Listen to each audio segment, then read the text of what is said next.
Bom dia a todos. Novamente, eu gostaria de, primeiramente, dar parabéns ao DASC, sempre por este esforço e o empenho a cada ano de nos trazer um bom simpósio com um tema bem atual, bem pertinente e que realmente serve de benefício para todos nós, sobretudo nossa área de estudo da Bíblia, reflexão teológica.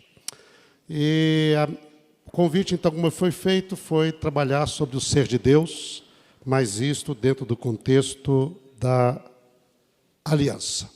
Hein? Eu mudei um pouquinho o título.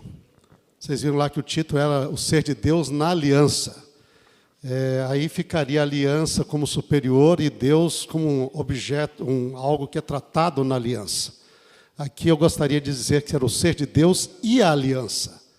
E aí, então, como Deus se relaciona com esse tema da aliança, este é o nosso foco. Primeiramente, então, antes de começarmos, lembrarmos de uma definição da aliança divina, da aliança de Deus com os homens, né? Essa definição se encontra no livro de Palmer Robertson, The Christ of the Covenants, Cristo das Alianças, na página 4, que diz que a aliança divina aqui, né? Foco é a aliança de Deus com os homens. A aliança é um relacionamento baseado em sangue e administrado de modo soberano por Deus. Então, aí estão temas, vocês já conhecem, muitos de vocês conhecem essa definição, relembrando, não é? Aliança é um relacionamento baseado em sangue e administrado de modo soberano por Deus. Gostaria nessa manhã, então, nessa primeira palestra, trazer algumas informações, alguns ensinamentos que a Bíblia nos traz ao apresentar Deus e a aliança que Ele tem com os homens. Okay? Primeiro item, então. Primeiro aspecto que a aliança reforça é que Deus é um ser relacional. Okay? Aliança implica relação. Aliança é um relacionamento. Se Deus, na aliança, indica que Ele é um ser relacional.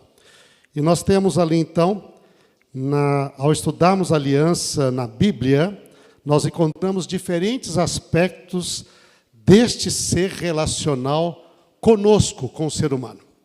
Então, primeiramente, as relações de Deus com o ser humano, que nós podemos, algumas reflexões da criação, provavelmente existem mais itens ainda, mas aquelas que eu gostaria de compartilhar com vocês na primeira aqui. Então, primeiro, o texto bíblico abre com essa declaração: no princípio criou Deus.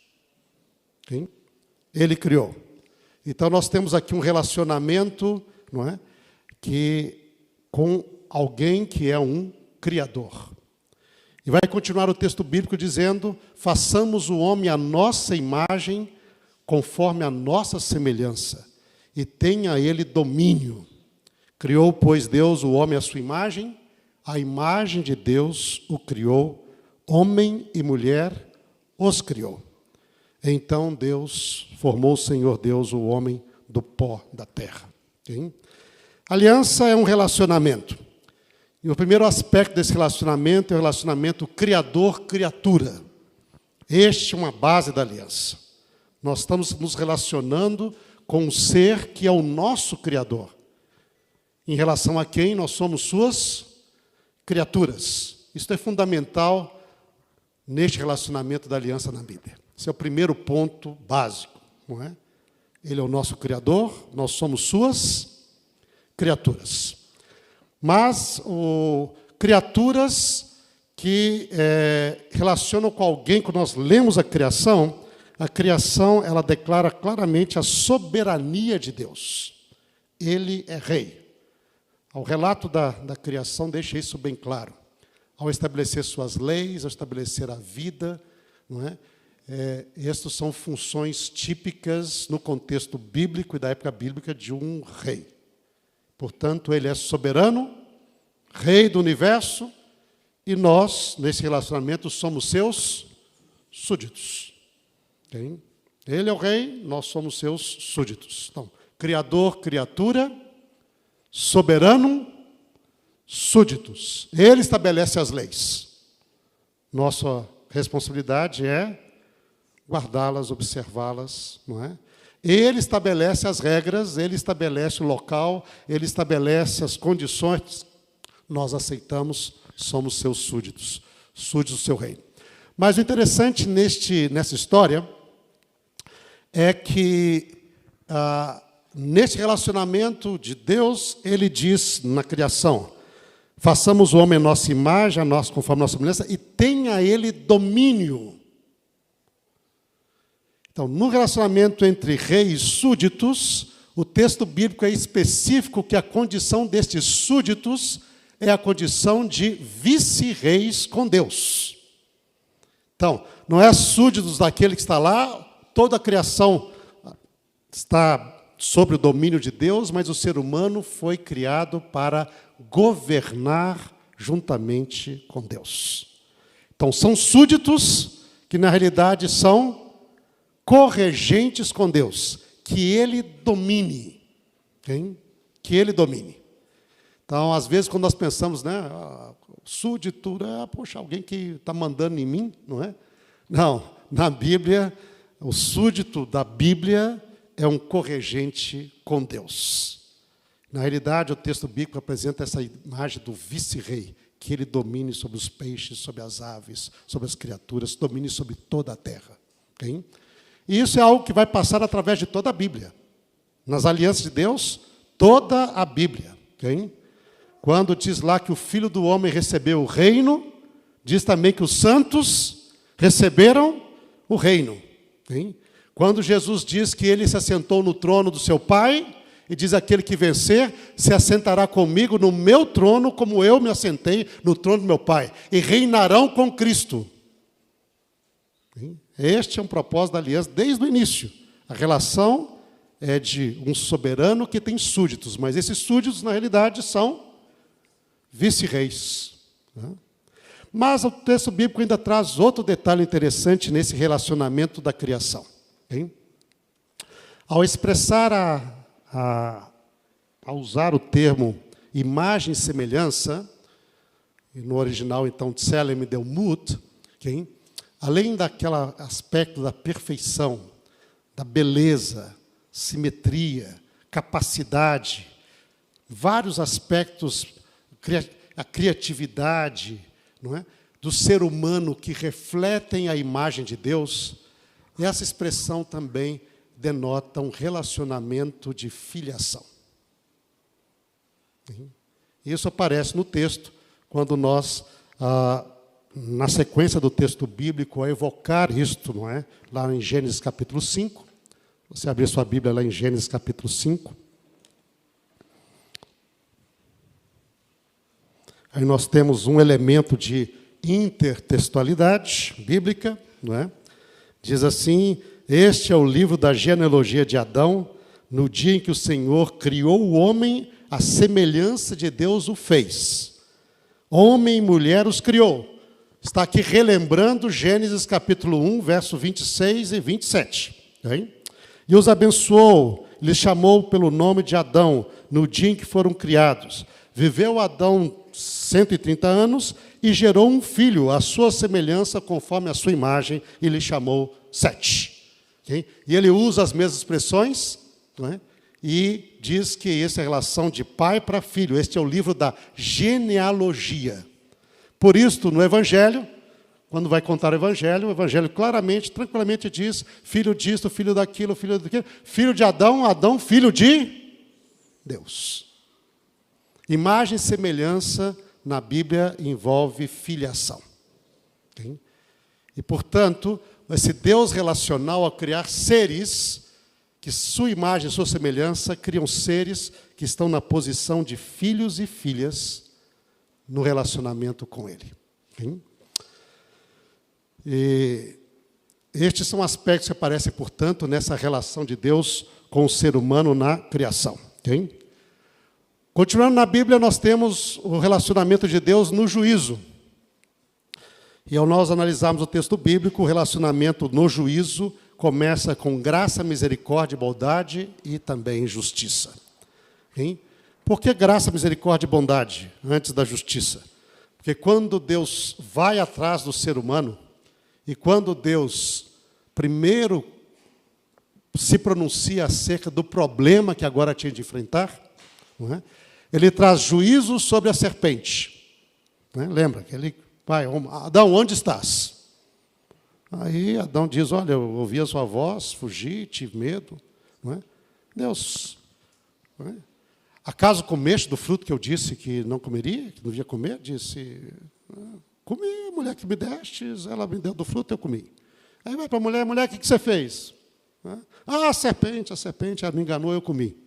Mas vocês veem que nesse diálogo não existe ainda pronunciamento de juízo de Deus. Deus está simplesmente perguntando. Okay? Restabelecendo diálogo e contato com o ser humano. É semelhante àquilo que Isaías diz, vinde, pois, e arrazoemos. Vamos conversar. Você pecou? Vamos conversar. A gente começa com isso. Conversa. O que aconteceu? Qual que é o problema? Vamos aqui, vamos ficar claros. Não é?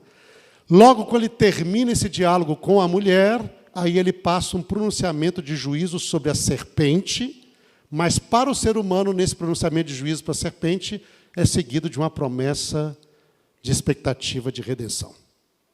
Porque diz lá, não é? Maldito és tu entre os animais, vai rastejar, vai comer pó todos os dias da vida, eu porei inimizade entre ti e a mulher, entre a tua descendência e o seu descendente. Este te ferirá a cabeça e tu lhe ferirás o calcanhar. Antes de qualquer pronunciamento de juízo de Deus sobre o ser humano, existe a promessa da expectativa de redenção. Então, diante do pecado, no juízo de Deus, o início é graça, misericórdia e bondade. E a mesma coisa vai acontecer, inclusive, nos juízos. Lembra que quando Deus falou com Adão, diz, no dia em que dela comerdes, certamente morrerás. A justiça de Deus, no momento simples e direta, exigia a morte de Adão e Eva naquele momento. E ponto final. No dia que dela comerdes, certamente morrerás. Quando Deus começa a falar sobre as implicações que ia acontecer, não é? O que está subentendido ali é que existe agora, mesmo no contexto do juízo de Deus sobre o pecado, expectativa de vida. Eu porei inimizade entre ti e a mulher. Quer dizer, se para ter inimizade, a mulher não ia morrer naquele momento. Entre a tua descendência e o seu descendente, ou a sua descendência. Quer dizer que a mulher teria descendente. Então, vai morrer. Quando Deus se volta para a mulher, diz, multiplicando, multiplicarei as tuas gravidezes. Quer dizer que ela não ia morrer naquele dia. Em meio a dores dará à luz filhos. Quer dizer, você vai dar à luz filhos ainda. Você vai viver. Teu desejo será para o teu marido e ele te governará. São partes. Existe o juízo de Deus, consequências do pecado, mas no meio deles existe expectativa de vida. Adão, que naquele momento provavelmente pensaria, alguns que já tiveram ouviram um pouco da palestra de Gênesis comigo, não é? Adão provavelmente pensou que era só ele que ia morrer naquele dia. Porque Deus falou, no dia que dela comerdes, certamente morrerás. Okay? Uma das razões de fugir é porque ia morrer. Além de outras coisas, ele ia morrer. Okay? Isso é seguro. A razão porque ele aceitou pecar é que diz, Eva vai morrer, eu não posso viver sem ela. Nos ajuda a Ellen White nisso daí. Vou morrer junto. Aí quando ele ouve maldição sobre a serpente vai rastejar. Bom, ela não vai morrer hoje. Okay? A mulher vai ter inimizade, vai ter filho e diz, ixi, ela também não vai morrer. Então, sobrou para mim. Sobrou para mim, não é? É isso que ele estava esperando, não é? Ele diz, sobrou para mim. E Deus ainda vai arranjar outro para ela. É pior disso aí, né? Eu vou morrer com tanto amor por ela e Deus ainda vai arranjar outro para ela. Eu vou morrer, não é? Mas Deus diz, viste que ouviste a voz da tua esposa e comeste do fruto que eu disse, não comereis, mal falei assim, é lá, vem comigo, para cima, né? Maldita é a terra. Opa, hein? Por tua causa. Ela vai dar cardos, abrolhos, etc. E tu comerás o teu pão no suor do teu rosto todos os dias da tua vida. Oh. Vida. Porque tu és pó, e ao pó você vai voltar. Mas vida. Quer dizer que eu não vou morrer? Não, vai morrer. Tem? Essa perspectiva da leitura de graça, misericórdia, dando extensão de vida para o homem e a mulher, isso foi claramente entendido por Adão. Isso não é somente uma leitura, vamos dizer assim, diferente, talvez, do texto. E isso é claro quando ele muda o nome da mulher para Eva. Acabou de falar, vejam só a mecânica do texto. Não é? Diz lá, no suor do teu rosto comerás teu pão, até que tornes a terra, porque dela foste formado, porque tu és pó e ao pó tornarás. Ele termina com morte. E aí, diz o verso 20, e deu o homem o nome de Eva, a sua mulher, por ser ela mãe de todos os seres viventes. Aqui diz humanos, mas o texto bíblico diz todos os viventes. O homem acaba de falar sobre morte, Deus acaba para ele vira para Eva e diz, mulher, teu nome agora é Ravá, quer dizer vida, porque você é mãe de todos os viventes, não os morrentes, viventes. Esse ato de Adão, ao mudar o nome da sua esposa, expressou também a aceitação e a alegria do reconhecimento da graça de Deus, de que haveria, mesmo apesar do pecado, haveria vida. Vida. E é assim que Deus nos olha. Deus não olha para você como morrente. De jeito nenhum. Quando perguntado sobre uma das evidências da ressurreição, ele diz assim, Deus é o Deus de Abraão, de Isaac e de Jacó, respondeu Jesus. Deus não é Deus de mortos, Deus é Deus de vivos. O ser humano, aos olhos de Deus, mesmo no caso da morte, ainda é vivente. Por isso ele diz, meu amigo Lázaro dorme, e eu vou despertá-lo. Ah, está dormindo? Tranquilo, Senhor. Não, vocês não entenderam, ele morreu. Mas para Deus é sono. Porque aquele que conhece a Deus com a sua graça é vivente, não morrente. Tem? E essa é uma das grandes promessas da ressurreição. E Adão provavelmente entendeu isso ali. Entendeu claramente isso aí. Tem? Então nós temos aí este elemento de... Né, Deus vai atrás do ser humano, Deus toma iniciativa, isso é bem claro no juízo, Deus que vai atrás, Deus toma iniciativa onde estás. Deus traz juízo sobre o homem e a mulher, e sobre o homem e a terra. Aliás, nesse pequeno detalhe, vários de vocês conhecem isso, mas vale a pena enfatizar, não existe maldição sobre o homem e a mulher em Gênesis 3. Não existe. Okay? Maldita é a serpente, maldita é a terra. São as duas entidades que receberam a palavra pronunciamento de maldição. A gente popularmente fala, a maldição de Deus sobre o homem, a maldição de Deus sobre a mulher. Não existe maldição. Okay? O primeiro ser humano que recebe o pronunciamento de maldição é Caim, quando ele reiteradamente rejeita a graça de Deus. E aí Deus diz, maldito és tu. E pronuncia a mesma palavra que foi dita à serpente. Okay? Isso quer dizer que mesmo os juízos de Deus em Gênesis não eram juízos para destruição da vida, mas eram juízos para restauração da vida. E essa era a expectativa. Por isso, mãe dos viventes, não dos morrentes. Okay? Mas nós temos, no entanto, ali um suprimento, porque no dia alguém morre. Cobertura de peles, substituto, não é? Animais tiveram de morrer para dar sua pele a Adão e Eva. Já está implícito aqui o sistema de sacrifício que se inicia, não é? Representando esse descendente que seria picado pela serpente. Que a primeira menção de morte no texto é dele. Ele será picado no seu calcanhar, quer dizer, ele vai morrer. Depois vai falar dos outros. Hein? Então, e isso daí termina essa sessão com esses animais. Começa com um descendente que será picado para poder destruir a serpente e termina com os animais que dão pele para cobrir a nudez de Adão e Eva. E Deus que faz isso. Deus providenciou peles, vestimenta de peles para eles, não é? Para cobri-los. Não é?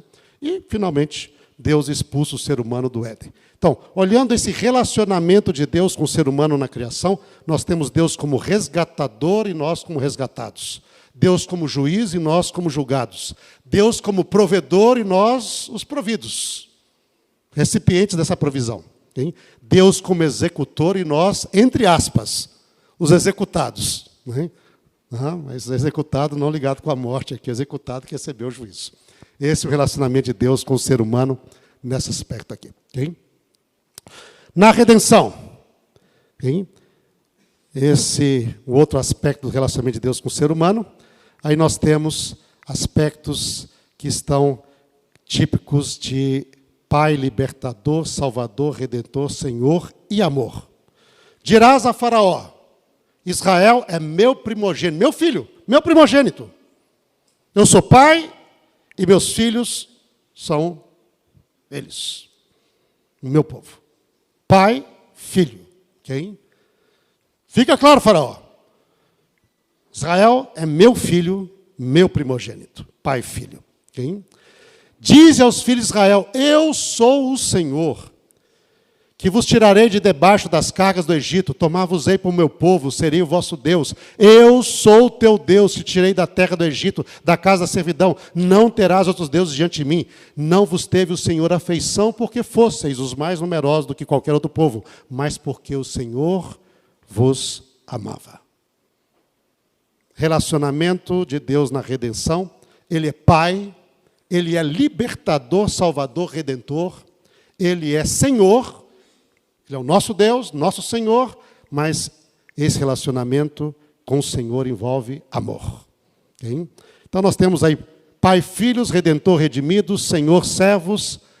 Aí usa a palavra amante aqui, não é? Mas amante no sentido divino. Amante e nós os seus amados. Okay? Esta é a relação de Deus. Nesse relacionamento, ao terminar essa primeira parte aqui e continuar, nós temos vários tipos de relacionamentos com Deus. Okay? E é curioso ver, no entanto, estudarmos a Bíblia, que quando nós olhamos isso, por exemplo, quando nós comparamos com as alianças do antigo Oriente Médio, o rei, senhor, o suzerano, tratava os seus vassalos como pai e filho, como senhor e servos.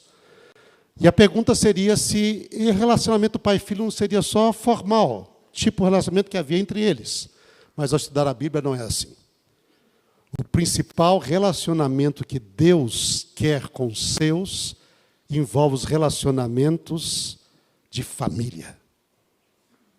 Por isso, ore, Pai nosso que estás no céu. Vosso Pai que está no céu sabe. É pai que ama como um filho. Okay? É um marido que ama com muito amor a esposa. Okay? É uma mãe que ama desesperadamente seus filhos. Pode uma mãe esquecer dos filhos do seu ventre? Mesmo que ela esquecesse, é algo impensável. Eu nunca, jamais me esquecerei de ti. Okay? Então, os relacionamentos familiares, nessa relação de Deus da aliança, são os mais queridos de Deus.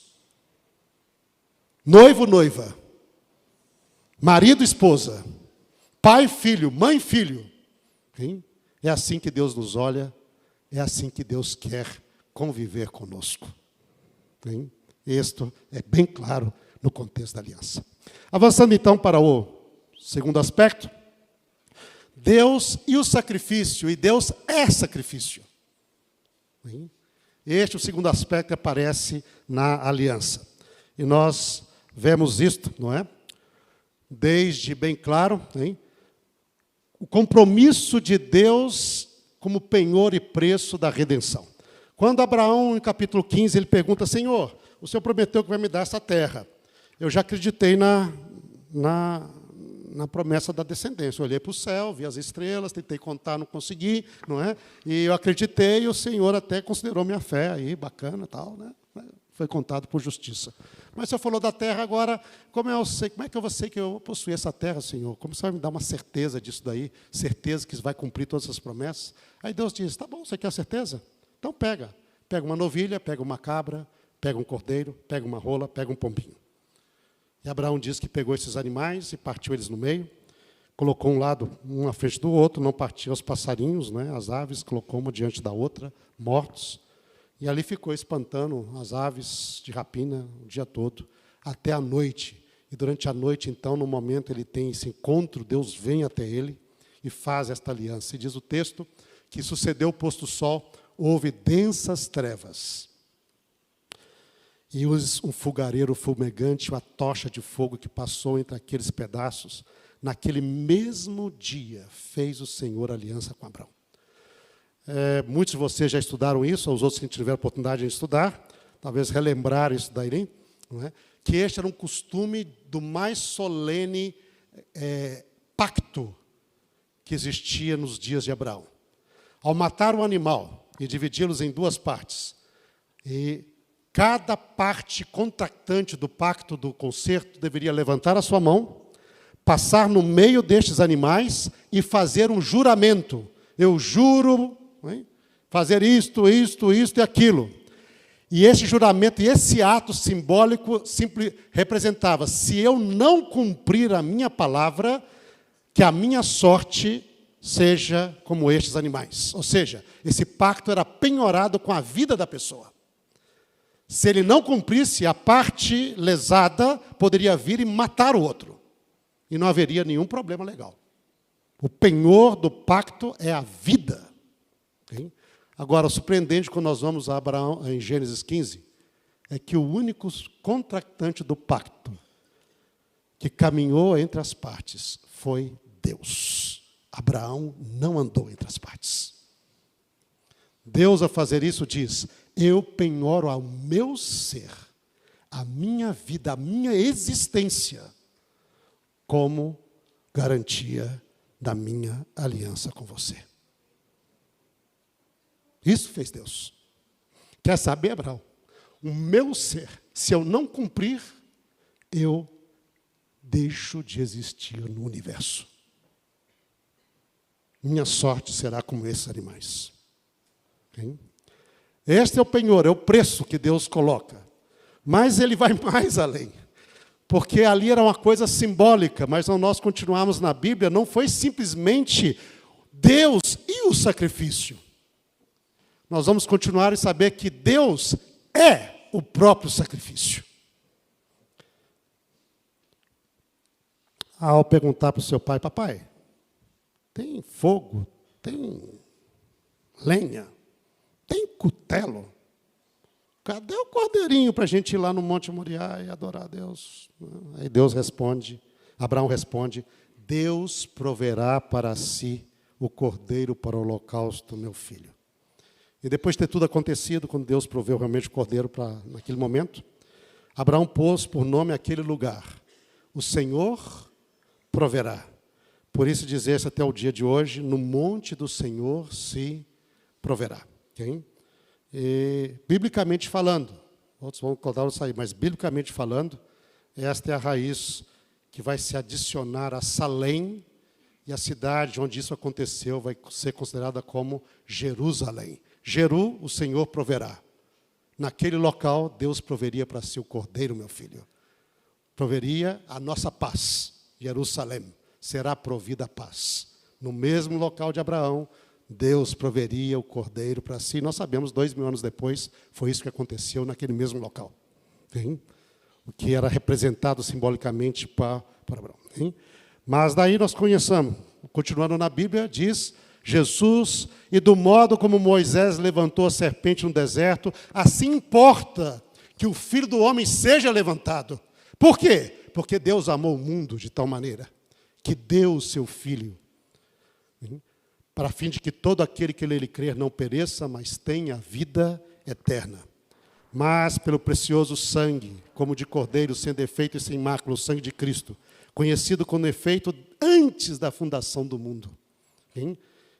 Escrito no livro da vida do Cordeiro, que foi morto desde a fundação do mundo. Deus nos tem simplesmente um compromisso com a aliança. Ele é o sacrifício que garante essa aliança. E ele não somente é o sacrifício. Deus, além de ser o sacrifício, é quem oferta o sacrifício. Executor e executado. Essas são as duas características de Deus. Deus proverá para si o cordeiro, meu filho. Todavia o Senhor agradou moê-lo quando ele der a sua alma como oferta pelo pecado. Isaías 53:10. E existe esse texto lá em Jeremias, texto complicado, mas quando lido, próximo ao original, extremamente extraordinário. A nossa versão portuguesa não pega os detalhes desse texto. Diz assim, em Jeremias 30, verso 21, o seu príncipe procederá deles, do meio deles sairá o que há de reinar. Na nossa versão portuguesa diz, eu farei aproximar. Por quem de si mesmo se aproximaria de mim? E coloca os dois verbos aproximar como se fosse o mesmo verbo. E não são. O primeiro verbo aproximar é o verbo que na Bíblia é traduzido como sacrificar. Hikriv, karav. E o segundo verbo aproximar é o verbo nagash, quer dizer acercar-se para tocar na pessoa. Está pertinho dela. Então, observando essa diferença entre os dois verbos, seria que eu o hikriv, eu o oferecerei como sacrifício. Eu o sacrificarei. E então se poderá aproximar-se de mim, pois quem de si mesmo ousaria aproximar-se de mim, diz o Senhor. Ele é quem ofertou. O próprio Filho, como na simbologia de Abraão, nessa tipologia profética. Deus, disse aqui, a profecia de Daniel, depois de 62 semanas será morto o Messias e não estará. E esse verbo no passivo, esse é outro estudo, representa uma ação de Deus. Deus faria isto. Deus deu o seu Filho. Deus estava em Cristo reconciliando consigo o mundo, diz Paulo em 2 Coríntios 5,19. Portanto, ele é o sacrificador no relacionamento desta aliança conosco e, ao mesmo tempo, Deus também é o sacrifício para garantir este relacionamento conosco. É um relacionamento baseado em sangue. E o sangue é o sangue do próprio ser de Deus, que se oferece por nós e que se sacrifica por nós e que oferece o sacrifício por nós, a fim de que nós pudéssemos ter vida e vida em abundância. Terceiro aspecto, ele é o Deus legislador e soberano ético. Deus deu essa ordem, diz, de toda árvore do jardim comerás, mas da árvore que está no meio do jardim não comerás, porque o dia que dela comerdes, com conhecimento do bem e do mal, certamente morrerás. Deus, desde a criação, estabelece suas leis. E aqui tem a expressão, deu uma ordem, passou esse mandamento. E esse mandamento é para a vida. Os mandamentos de Deus sempre são para a vida.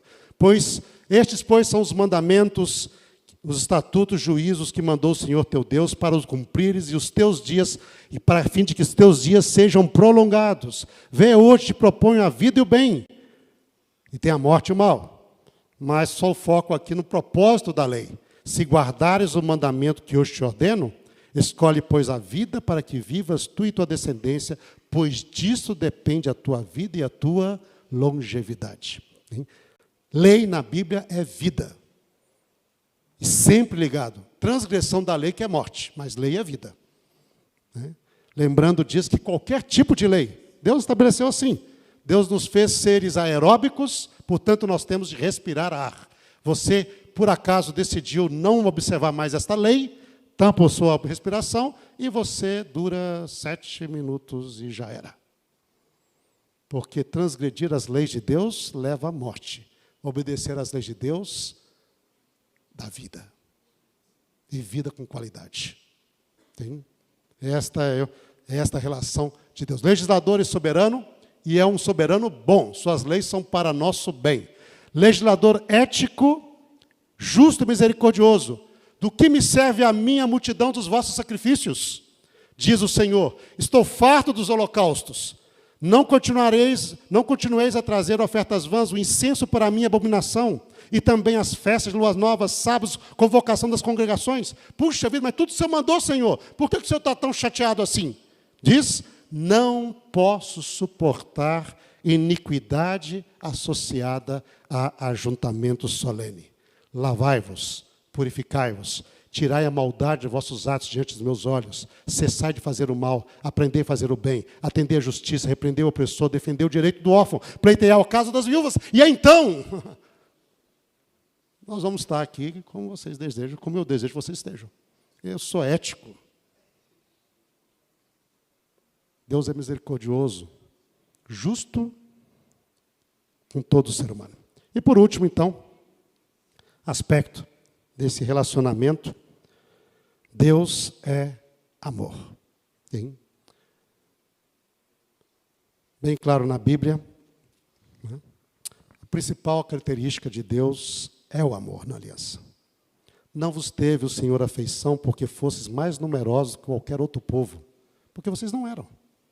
Nem os principais, nem os mais importantes, nem nada. A única razão que o Senhor fez isto é porque o Senhor vos amava. Ele diz, o Senhor em Oséias, atraiu-os com cordas humanas, com laços de amor. Hein? Fui para eles como quem alivia o jugo de sobre as suas queixadas, me inclinei para dar-lhes de comer. Oséias 11:4. Como te deixarei, ó Efraim? Como te entregaria, ó Israel? Meu coração, aqui está coração, está comovido entre mim. Literalmente diz, o meu ventre se contorce dentro de mim, como se fosse uma mãe. Como vou pensar em te deixar? Como eu vou te abandonar? Se meu amor por você é como maior que uma mãe.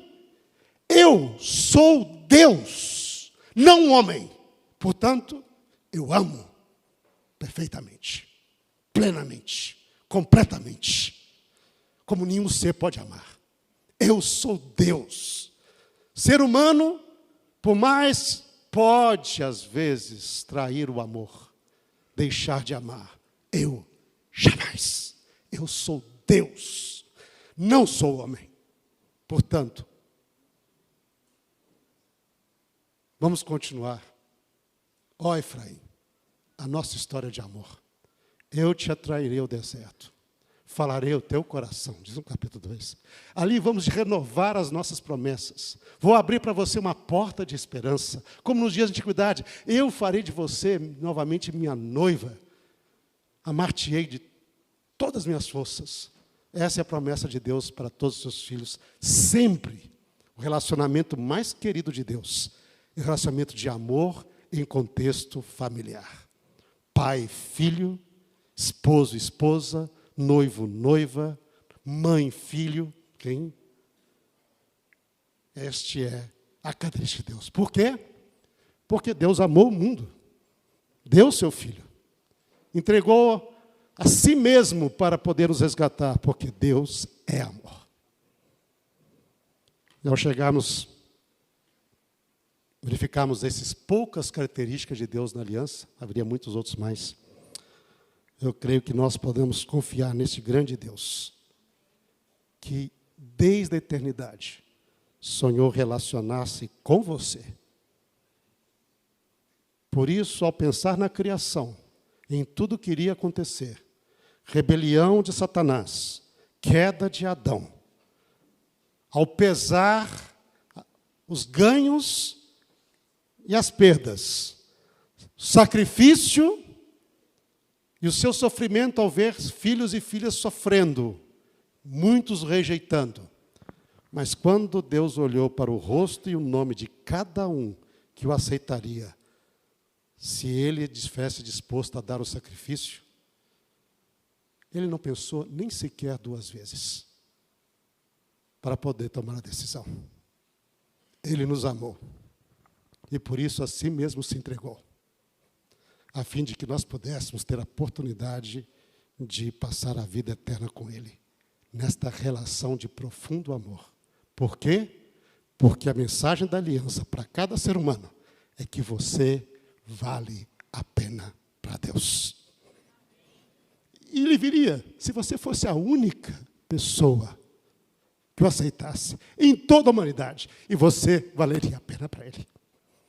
Você vale a pena para Deus. Este é o Deus que nós encontramos na aliança. Muito obrigado.